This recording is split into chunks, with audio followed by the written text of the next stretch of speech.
Hello once again everyone, this is Brother Armando, your personal chef today.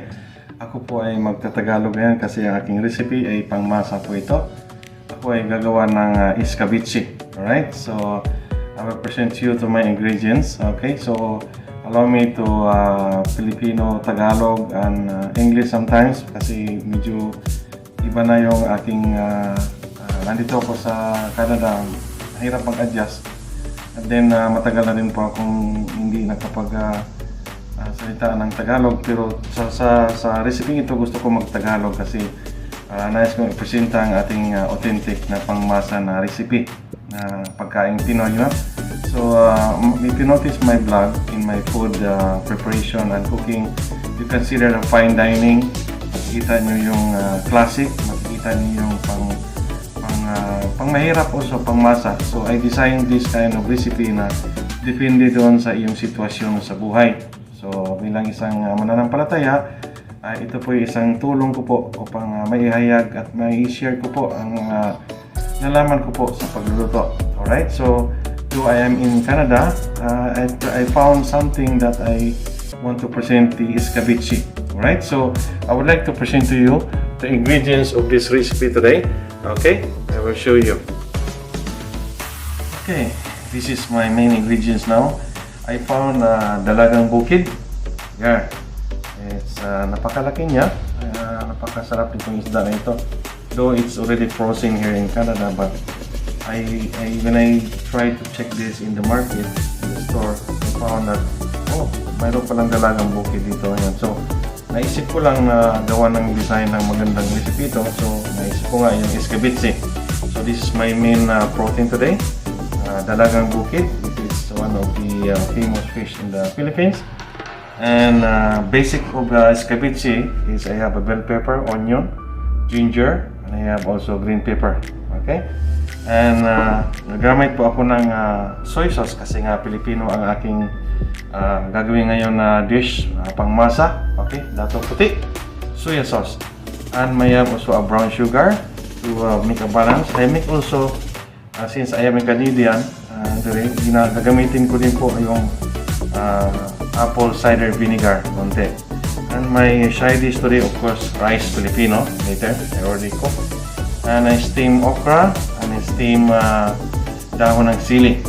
Alright, so I will bring this fish outside in my high-fi burner so that we can start cooking. Alright, so allow me as your Filipino chef today, and I want to share to you the simple recipe of this fish, dalagang bukid or escabeche. Alright, see you there. Okay, so mainit na yung oil dito. So ipa-fry muna natin itong isda bago tayo mag-saute ng ating ingredients.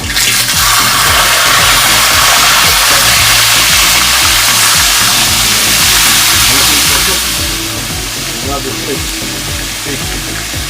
So we have cook that, and then my other side, another pan is still boiling, so I grab my okra for my steam okra for my side dish. It's a little bit harder, and then once it's cooked, I will saute the ingredients of my escabeche. Okay, dalagang bukid escabeche. Medyo malamig na dito. Ginaw na. Ayan, umuulan siya. It's already 6 o'clock here in the evening. It's still a little bit dark now, but I love it. Okay, so this is the situation now where it's fall season. It's still green here in British Columbia here. And okay, I'm gonna see you then later after I used to cook the fish. It's already on the way, and my steam okra. And I will show you how to do my sauce. Okay, simple sauce. This pangmasa po. Ito ay madali lang lutuin. At anong klaseng isda pwedeng gamitin ninyo? Sana ay matutunan yung mga simpleng technique sa pagluluto po. Lati po sa ating mga young people sa ministry. Okay? God bless you all. Okay, so now, I'm done my steam okra and ating sili. So now mag-start ko kung gagawin ng sauce, ng escabeche sauce. Alright, so I'm gonna use the olive oil to stain my remaining ingredients, which is the julienne cut onion, okay, and julienne cut of ginger, and also the bell pepper and green pepper also. So first I would like to I wanna saute ko o gisahin ko po muna ang aking luya. Okay, ginger. I want lots of ginger this recipe. So ganyan lang po, igisa lang po yung ginger. Hayaan mo siya na golden brown bago ko isunod po yung ating sibuyas. Mapapansin nyo, hindi ko gumagamit po ng ating bawang today because gusto ko po na paging ang flavor and aroma ng ginger ang masarap po sa ceviche. The more ginger, the more tasty ang ating sauce. Baliktad ko po ang ating dalagang bukid. Ayan na po. Oh my goodness. Nakita po. So, hininiwaan ko po siya like inch distance para yung sauce mamaya ay manonood doon sa ilalim. Okay? So, ito na po. Nangangamoy na po ang ating luya. My goodness. Isusunod ko na po ang ating sibuyas. Okay? Ayan. Napakasimpleng recipe lang po ito. Madaling matutunan. At ito po ay nakita ko na to sa aking ina. Sa aking mama Inday. Shout out po niya sa Pipit Cotabato, Philippines. With brother Budabi Villalobia and Billy Arama. May collaboration. And also sa mga kapatiran dyan sa Scripture Baptist Church Olongapo City, Philippines with Pastor Eli and Pastor Ed. You can cook this one to our full-time in the ministry there in the church, for our beloved pastors and Manila. Napakasimpleng recipe po. Ang lahat po ay pwedeng gumawa nito. Okay, tutuloy ko po yung bell pepper. Hindi ko lahatin kasi gusto ko ngaya may fresh na bell pepper sa baba. So, gano'n kasimple na po, no? And then, sunod ko na po yung ating soya sauce. Ceviche is, the main sauce there is the soya sauce. My goodness! Nakikita nyo, papansin mo. So, I don't use salt because Dato Puti is one of the best sauce. I do not use salt. Okay? Naamoy ko na po dahil yung reaction ng tuyo doon sa ingredients. And then this is my apple cider vinegar.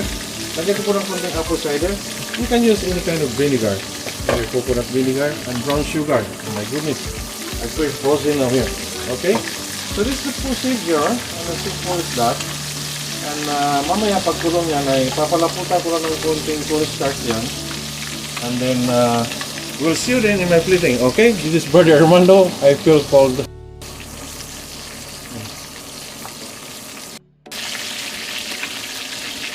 Okay, ano po, nilipat ko po yung sauce sa kabila at gusto kong pakuluan ito. I shut off my gas on the left side. So now, kung mapapansin, hinati ko na yung isda kasi gusto ko kasi siya dito sa aking isang pan at pakukuluan ko sila sa sauce for about 5 minutes. Alright, so and I will check after 5 minutes, and if you see my ceviche now, my goodness, if you are in my side and while I'm cooking, you can smell the right flavor of this ceviche. Alright, so we're gonna check this after in 5 minutes. Okay, ayan na po, luto na po ang ating dalagang bukid ceviche. So ilalagay ko po siya sa plate at papalaputan ko ng konti ang aking sauce. At mapapansin nyo po, talagang very tender na yung isda kasi nga pinakuluan ko siya ng at least 5 minutes. Kita nyo, kasi malamig dito kaya umuusok ko. Okay, so yung cornstarch lang po ay simple lang po. Tunawin lang nyo po sa cold water and then slowly drop there while the sauce is boiling like that. Gusto ko mga konting thickness. I don't want to runny in my sauce. So, yan. and then one is become little bit thick. Okay, mapapansin niyo po, ayan, lumalapot na po ang sauce. So, alright, ayos na. Dalhin ko na po ito sa loob ng aking plating table. Samahan niyo ako doon po. Alright, para sa ating plating ng aking what you call is Dalagang Bukid escabeche. Alright? Alright, ito na po yung aking escabeche na Dalagang Bukid. Ayan po. Oh my goodness. Umuusok po. Alright, so we'll do now the plating. So I'm gonna use this plate. Sit on this one. I put some like a blending of my napa cabbage. A blend for this fish. Okay, so let me introduce to you my escabeche Dalagang Bukid fish in the Philippines. You see, it's so delicious. See that? My goodness. Natin niya. Okay, it is good for at least 3 persons. Alright, so lagay ko po yung kanyang sarsa yung sa kanyang babaw. Ganun na po kasimple, no? And sauce pa lang, ulam na ito. Okay, so and then I'm gonna do my vegetable, and I have rice in my table too. So I use steamed okra on my side here. Very simple and tasty recipes. Alam natin yun, maraming murang isda like tilapia sa Pilipinas. I have also bawang ng chili. Yan. So ganyan na kasimple po ang ating recipe today. Ayan na po ang ating Dalagang Bukid escabeche. Ayan. So that's it. And bring this in my table. Oh my goodness, my mouth is watering now. So let me check that favorite dish that I have now. Napakasimple, napakamura lang po niyan. Alright, so we'll see her in my table. Okay, I'm on my table now. So this is my escabeche na Dalagang Bukid. Okay, my carbohydrate is brown rice. And mayroon din ako pong pancit. Someone will give to me because it's Thanksgiving here in Canada. So let us enjoy this moment and a simple recipe. Just pray. Lord, thank you for this food. Bless this food that I received to become a nourishment body of God. Bring back glory and honor you. In Jesus' name, yes and pray. Amen. I'm so excited this recipe. Ang tagal ko na po itong hindi na tikman. Dahil alam mo sa probinsya, ito yung common na pagkain namin doon. At nung ako ay wala na po sa Pilipinas, ay matagal na po kung hindi nakatikim nito. I want to give some sauce here. My vegetable. So I'm gonna take a bite for this fish.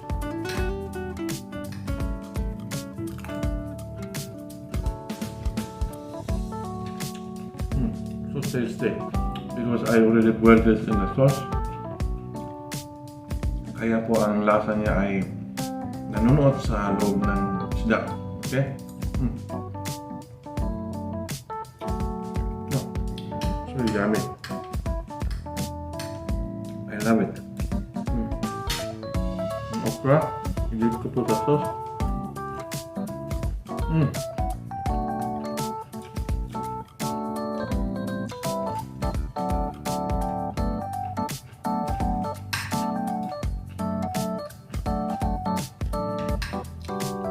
Ino-overcook ng okra.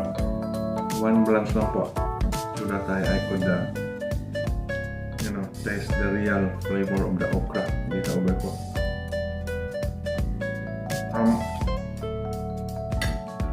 Daon ng sili also is very healthy. Subukan nyo ito. Napakasimpleng procedure lang po. Napakamura po. Itong klaseng pagkain. I love it.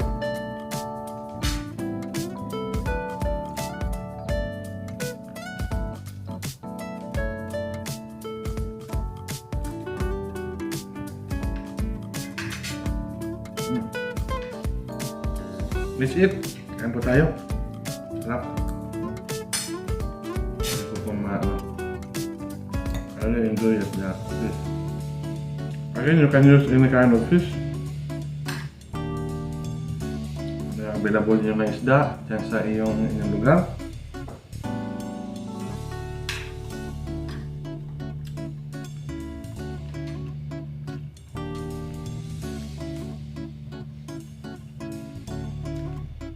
Kung gusto niyo itong boneless, mas maganda din ito. May tinik. Alright, last bite. I love it. Simple recipe. Okay. Abutin ko na yung camera ko. Hindi ko malayo. Okay.